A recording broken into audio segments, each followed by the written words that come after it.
Hello, and welcome back to more Let's Play Billy Hatcher and the Giant Egg. Okay, now to start things off, you might be looking at the screen and going, hey, what happened to that horrifying purple vortex of evil that was filling throughout the screen and causing untold horrors upon the populace? Well, I'll tell you what's happened. I beat the game. Technically. I did the last mission, I did the first mission of Giant Palace, which is Showdown with Dark Raven, and that actually gets you the end cutscene and the game's credits, and it just kind of dumps you back on the main menu, leaving you to do whatever you want. So, I decided, I had only really two options here. I could either A, show you the game's ending and then keep playing the rest of the missions as if nothing ever happened, or I could play all of the other missions and then just show you the recording of the last fight with Dark Raven. It just makes things flow better that way, I think, and hopefully you agree with me, but either way, that's what you're gonna get. So, in this episode, we'll actually be doing all the other missions of Giant Palace, excluding this one, because that will be the final mission in the final episode of the series. Hopefully you're down with that, because that's what we're gonna do. Now let us do this thing with Mission 2, Deep Inside the Temple.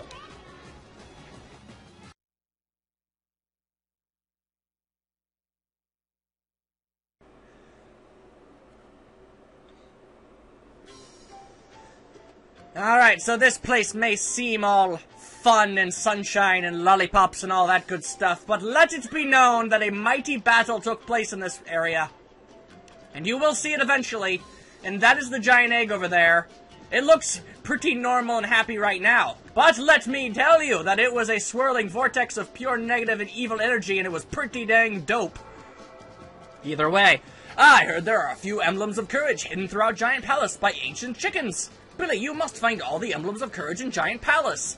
Why you need to do this, I have absolutely no idea. You've successfully managed to defeat Dark Raven and saved the entire universe from eternal darkness.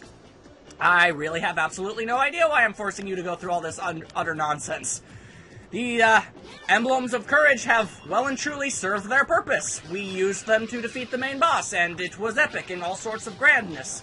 And now they are completely useless, and I have no point in gathering any more of them, but well, okay, if the chicken gods want me to do something, who am I to, who am I to say no to the chicken gods? I mean, they've been pretty good to me, all things considered. They've done their job. They've told me what it is I need to do in order to save the world, and I don't know. You know what makes this even more confusing? And I know I'm gonna keep referencing the ending of this game because I just got done watching it, so it's on my mind. But here's the thing: at the end of the game, Billy and his friends go home. They go back to their own universe, and, yeah. I don't know how Billy got back here, let alone all of Billy's friends. It's, really genuinely kind of confusing, if I'm being honest. I really don't know I do not know how Billy got back here. I guess he dreamed it up with his hopes and dreams, and he just sort of rematerialized over here. But how all of Billy's friends got back here? That's anybody's guess, I suppose. Also, I seem to have fallen down to an area I don't think I should be at, but we're gonna roll with it, and hopefully I'll end up to exactly where I need to be. If not, then you'll probably see an edit somewhere along the lines. Either way, how did Billy and his friends get back to the Chicken Land? I do not know, nor will I ever know.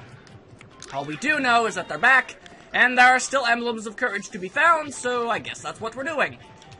And I'm more than happy to wail on some crows. Of course, they have no leader, nor do they even have a second in command, because I beat that guy up too. So, I guess these these crow people are just kind of hanging out, being colossal jerks just for the lulz of it all, I guess. Can't say I know what their main modus operandi is exactly, or what their goals are. They have no leaders, they have no plans, they have no plots. They literally have nothing else to do with their time, so I guess they just decided to cause random mischief across all of the land. I mean, I guess that makes sense. I mean, no, not really. It doesn't really make any sense, but I guess that's what we're gonna have to go with. Anyway, this would make slightly more sense if you had seen the final battle. These are like the shadows of crows and stuff, and you can, I guess, guide them into this light portal and burn them to death. You know what? That doesn't make sense even if you did see the final fight. This makes absolutely no sense, and I don't know why doing this opens up a door, but it does. So, yeah, let's just get these crow shadow ghosts, into the burning portal of light, and that opens up a door somehow. There are so many questions. I just don't understand this chickeny land. What is it that you're trying to do? How does this place work? How does pushing buttons make cages explode? I don't know, but I do know is that eggs defeat cats in all possible situations, and you are a fool if you think otherwise. Anyway, just smack you around. There we go. Anybody else want some of this fighting nonsense? Oh, okay, apparently some fools do want to keep fighting. Mostly dinosaurs. Yeah, okay, well, makes sense that the dinosaurs would have kind of this prideful ego thing going on. Ugh. Of course, you know, now that their leader and sub-leader have well and truly been defeated and very definitively will not be returning, what exactly is turning the crows into these other monsters exactly? Shouldn't they just be normal crows? Because it was Dark Raven's magic that turned these crows into other various forms and the like. So without him and his wizardy friend, how exactly are these crows managing to transform into giant cats and dinosaurs? It does not make a lot of sense in or out of universe, but I don't know, I guess they found a way, and that's all we're gonna get on the matter. Either way, 1 mission down, 3 more to go, and all that good stuff. Okay, and that brings us to 32. Again, I'm sorry that the final fight, you don't get to see the final fight of the game yet. You will at the end of the series. I don't know why the game decided to put that mission, like, why is it the first mission? And then when you beat it, because you can't get the other missions without beating the first one, so beat the entire game, and then once the main bad guy is, you know, gone, and you've won, and Billy and his friends have been sent back home, and the entire universe is safe and happy, why go back to the Morning Land and do even more arbitrary missions that ultimately accomplish nothing in the grand scheme of things? It's very, very odd, I must say. Either way, I like games, and I like the way this game operates and rolls, and I like the missions, and I like the characters, so I don't mind going back and doing more stuff. It's just, contextually, from a story perspective, it makes absolutely no sense whatsoever. So that's interesting. Billy, it appears that one of the emblems of courage is located at the bottom of a steep slope. It's a path more dangerous than anything you've encountered so far, so be careful. That's right, you know that whole entire Dark Raven situation where you totally fought a gigantic evil warlord made of pure dark energy? Yeah, well, okay, you can totally forget about that guy because I found this wicked steep slope. It is mad dangerous, bro. Ugh. Chicken Gods, you've got some seriously wiggity whack priorities and perspectives on things, let me tell you. Alright, let us fight these bats! Batty bat nonsense! Are they the vampire fruit bats? No, they are crow vampire fruit bats, which is even worse. Okay? And why does killing the one giant bat thing make a bunch of tiny bat people? That doesn't... If you punched open somebody, they don't turn and... How do I put this? It's like... Okay, say you punched a person really, really hard. And then when you punch them so hard that they explode into 5 babies. That's a little weird, isn't it? So, I mean, I don't question it as much because I'm in a cartoony chicken world where, you know, crows have turned into bats, but still. Imagine punching someone so hard they turn into babies. Multiple babies. You'd have some serious questions to ask yourself, wouldn't you? I mean, I would. Anyway, smash you up, and there we go. I have killed him, and I've killed his baby peoples that are also him. And this is the giant palace, by the way. I get into more detail about this place and everything it looks like, and again, in that other video that you'll see later. It's really hard not to call back into that, seeing as how that all just happened, and it's all fresh and new to me, but I don't know. Either way. The good news is, you'll only have to suffer for either 1 or 2 videos. It depends entirely on how long these missions take me. And after that, we will be playing as Billy's friends and revisiting all of the previous worlds, where I won't be able to talk about Giant Palace and all of the things that I've seen that you guys have not yet seen, because this game is structured a little bit oddly. So yeah, don't worry about that. Here we go once more. I don't know why the Chicken Elder couldn't have beamed me down to, you know, the dangerous slope itself. It's become quite obvious that it's the Chicken Gods themselves. It's very Mega Man-esque, honestly. The Chicken Gods are clearly putting me in these places. These Chicken Gods are clearly, like, putting me in these locations, and I'm constantly shifted around into different locations based on where the Chicken Gods want me to start. And just like Mega Man, I have to ask, why don't you just beam me directly to where you need me to be, or right in front of the enemy, or right in front of the boss door in the case of Mega Man? It's like, we have the technology to do so, and you offer absolutely no explanation as to why we don't do that. So I'm left asking why? I mean, why do I have to go through this entire spectral gauntlet of evil and that's guarded by all sorts of heinous crows and the like when you could literally just teleport me there? And you can't tell me that he's unable to do that because of some sort of weird dark energy, because later he teleports Rolly, one of Billy's friends, like, he teleports her right here, right where I'm standing on this wicked dangerous slope, which is weird. So he's clearly able to do it, and he doesn't just teleport her over to the slope, he teleports her at the end of the slope, where Billy is, after he finishes this particular mission.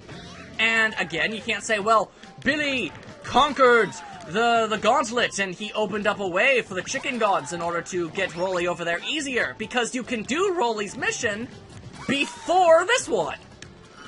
So, legitimately and literally, the Chicken Gods are keeping things away from Billy. They could instantly poof him over there without any problem whatsoever. They're just not. Which is kind of messed up. I'm apparently the one and only person who can save this universe, and you're intentionally making things more difficult for me. That is messed up, bro. Who does that?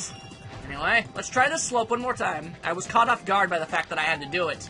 So let's try and do this. This is actually a really stupid hard gauntlet, and I don't know if I'll be able to do it because my fingers... Okay, I'm gonna make an excuse for myself. My finger got really, really sweaty, and it slipped off of the thumbstick, and then I went boom and made everyone sad. So that's a dunk. So let's try that one more time with slightly less sweaty fingers. Because apparently, this doesn't happen when I play games normally, only when I'm Let's Playing. It's like perspiration. It's gross. Blech. Anyway, I got distracted. I got distracted with perspiration speech. Okay, if you don't mind, I'm gonna... Oh, okay, well, you're gonna break my egg first, because you're colossal jerks. Ugh, okay. During my practice run, I had a lot of trouble with this, so I'm gonna go ahead and give it a shot. Taking it completely, 100% seriously, go.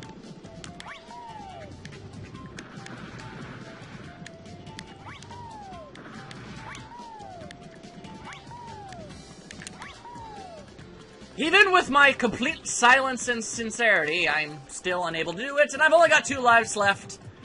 Will I manage to tame this evil slope? Probably not.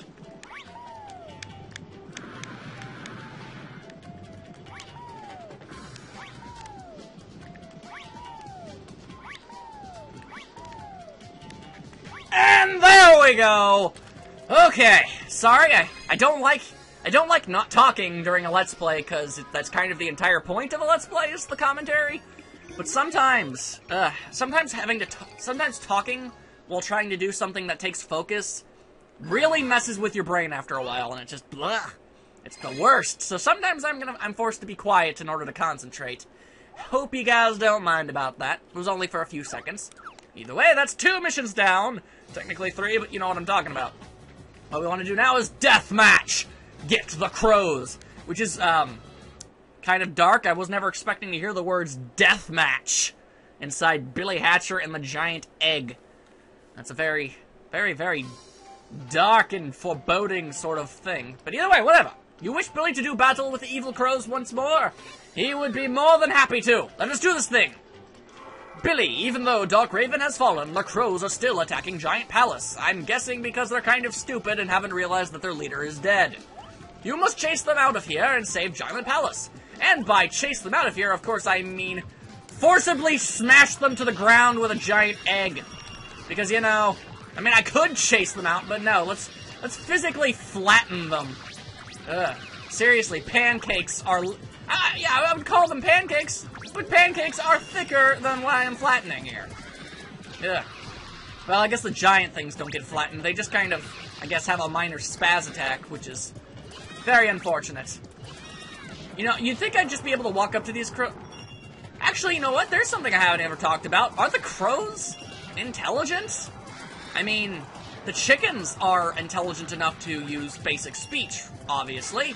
So, and the crows are their eternal nemesis, and Dark Raven, although, and his lackey, the wizardy dude, while they've obviously did not speak to Billy at any point in time, I would have to assume that they're capable of it, as they're able to construct diabolical plots to eliminate Sunshine forever, so they've clearly got some manner of intelligence. So, basically, the point I'm getting at is, couldn't I theoretically just talk to these crows? Couldn't I tell them, hey guys, I don't know if you got the memo, but I totally flattened your leader with a giant egg, and it was really this big orchestrated deal, and it was very epic and ominous. But basically, the point I'm getting at here is, he's gone, you have absolutely no reason to stick around, you might want to leave, and, you know, go about your daily life, and, you know, make a career or something, I don't know, get a job. But, apparently, I guess we're under the assumption that they're too stupid to understand that sort of thing? Are they mindless peons? What exactly... I guess you could say this about a lot of, you know, mindless mooks in video games. How intelligent are they? How loyal exactly are they to their, you know, boss's cause? Because, I don't know, this isn't Team Rocket. I mean, Giovanni got defeated by a 10-year-old, and now we're gonna lead it for him until he's ready to come back after, you know, gets over that whole mind-crushing depression that he's going through. I mean, I guess that sort of makes more sense, but here, I mean, if they really are mindless, I mean, they clearly take orders. They're able to form those giant monsters that I fought at the beginning of each world, so they have some competency and intelligence, so I must be able to speak to them, right? It just makes sense. Anyway, I'm not really paying attention. I should be crushing as many of these things as I possibly can, because that's the entire goal of the level. I'm used to fighting these guys. I'm used to fighting these guys not exactly being important unless I'm trying to open a door. And I don't have to open any doors here, so I'm like, oh, clearly this is not important in the least. But it totally is, so, yeah, smashy, smashy. Go. 4 giant cat monsters down. Anyone else want some of the giant egg? Yep, we've got dinos. Don't worry, guys, we may have run out of giant purple cats, but we've got the dinosaurs. Thousands of dinosaurs. Alright, so how's that? Yep, open that thing up. All is right, all is well. And now it's time to absorb all of this horrifying dark ooze with a giant egg. I would tell you more about this, but I went into an entire mini tangent about them in that one video that you'll see much later, so... just accept the fact that I am abolishing dark energy with the power of Yolk, and just roll with it, trust me. I question it and rant about it thoroughly, do not worry. Okay, just gotta get rid of these things, otherwise I won't be able to open the door. How are these doors controlled exactly? That's another question I would like to ask. Okay, so like I need to sop up this evil dark purple energy with my egg in order to open up this specific door. But other doors need to be opened with switches, and other doors need to be opened by smashing a certain number of crows. It's very, very, very odd and confusing, and this game's existence and society and culture that it's trying to develop, it's clearly not trying to develop anything you're supposed to be taking seriously. I mean, I'm taking this game far more seriously than the people who made it did, trust me on that much. I mean, again, we're talking about a game about a 10-year-old boy who gains the legendary chicken suit and gains power over all of eggs and is now fighting all of the evil crow army to save morning. This is clearly not a game they thought too freakishly hard about. But still, I mean, this is kind of my thing. I'm a nitpicker. I don't let these things bug me. I still love the game. I don't care how little sense a game makes. If it's fun, then I don't care. I love it. Like, I played Parappa the Rapper and Jamalami. Those games made no sense at all, but they were freaking amazing and I loved them. So, yeah, a game does not need to make anything resembling sense for me to like it. It's just, when you gotta talk over gameplay for a really long time, that's one of the things your brain will naturally be drawn to when you're playing a game that really has no basis in reality. You'll naturally question it. If I was playing a game that was rooted in reality, like, say, Tomb Raider or something, and I'm talking about the reboot that I actually did film an entire Let's Play of, and then in the process of uploading it, I got copyright strikes and was forced to take the whole thing down and delete it, which sucks because it was 33 parts, and I consider it to be quite possibly my best work yet, but whatever, that's besides the point. That game, in general, was, you know, pretty much based itself entirely in reality, and in my commentary in that Let's Play that I'm not ever allowed to show you, I didn't really ever question the way the world works, because it was the real world and it all made sense, obviously.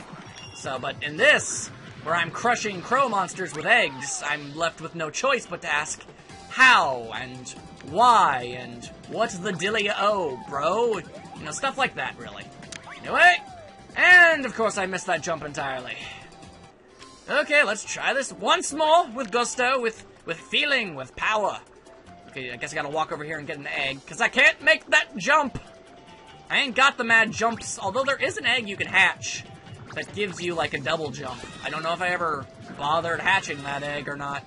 Who knows? Maybe you saw it, maybe I used it, and I just don't remember. It's a very real possibility. I'm not actually forgetful. I'm actually extraordinarily mindful of a lot of things. How many lives do I have? 1. Oh, that's fantastic.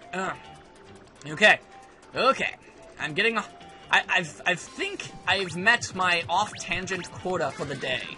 Let's instead focus a bit more on accomplishing this so I don't have to do it all over again off-screen. Okay, just ignore the things. I've already killed plenty of crows, so I just need to make this stupid rampy jump, which really needed to be coded better, Sega. You really dropped the ball on this. Okay, made it! Awesome! Okay, there we go. Now I just need to not screw this up, and voila, Giola Gimaro Bagano. Okay, crush all these stupid monsters, don't even care. Get up on this pillar without gently placing my egg up there. I don't jump quite high enough, and then, yep, okay, that's exactly what I was trying to avoid. Losing my egg up there, fantastic. Thanks a lot, game! The one thing I was trying to avoid. And I did it twice! Okay, freaking wonderful! Thank you, physics! Okay. Let's try this again. I'm sure there's another egg somewhere around here. And if not... Okay, there is no other egg. I'm forced to actually just sit here like an idiot and wait for them to just dematerialize up there so I can collect them back. Fantastic. I have absolutely no way to defend myself in any way, shape, or form. Okay. I guess we'll just sit here and wait. I suppose it's nice to have a breather period. I have been talking a lot. Okay, well, it's finally back! The silence has been broken. Occasionally I really feel like I need to slow down, and yet I never do. I have this perception as to how I think Let's Play should go, and I feel like... I mean, if you're watching a Let's Play, you're not watching a walkthrough or a guide, right? So, if you're watching a Let's Play, you're watching it for that specific person's commentary over the game. So, if you're not talking over the game, I feel like you're not doing what the point of a Let's Play is. And naturally, you should be quiet during certain points, like during important dialogue and stuff. That goes without saying. But, I don't know. I guess I feel like I need to be constantly never stop talking, just really, really fast. Keep going over and over and over with tons of energy exploding all over the place. But, it really wears me out after a while, and I don't think that's how I originally started. I actually rewatched some of my old videos, my Paper Mario series, which was apparently almost 2 years ago, which is insane, by the way, but regardless. We have to save the 8 chickens, so strap in, we're in here for the long haul.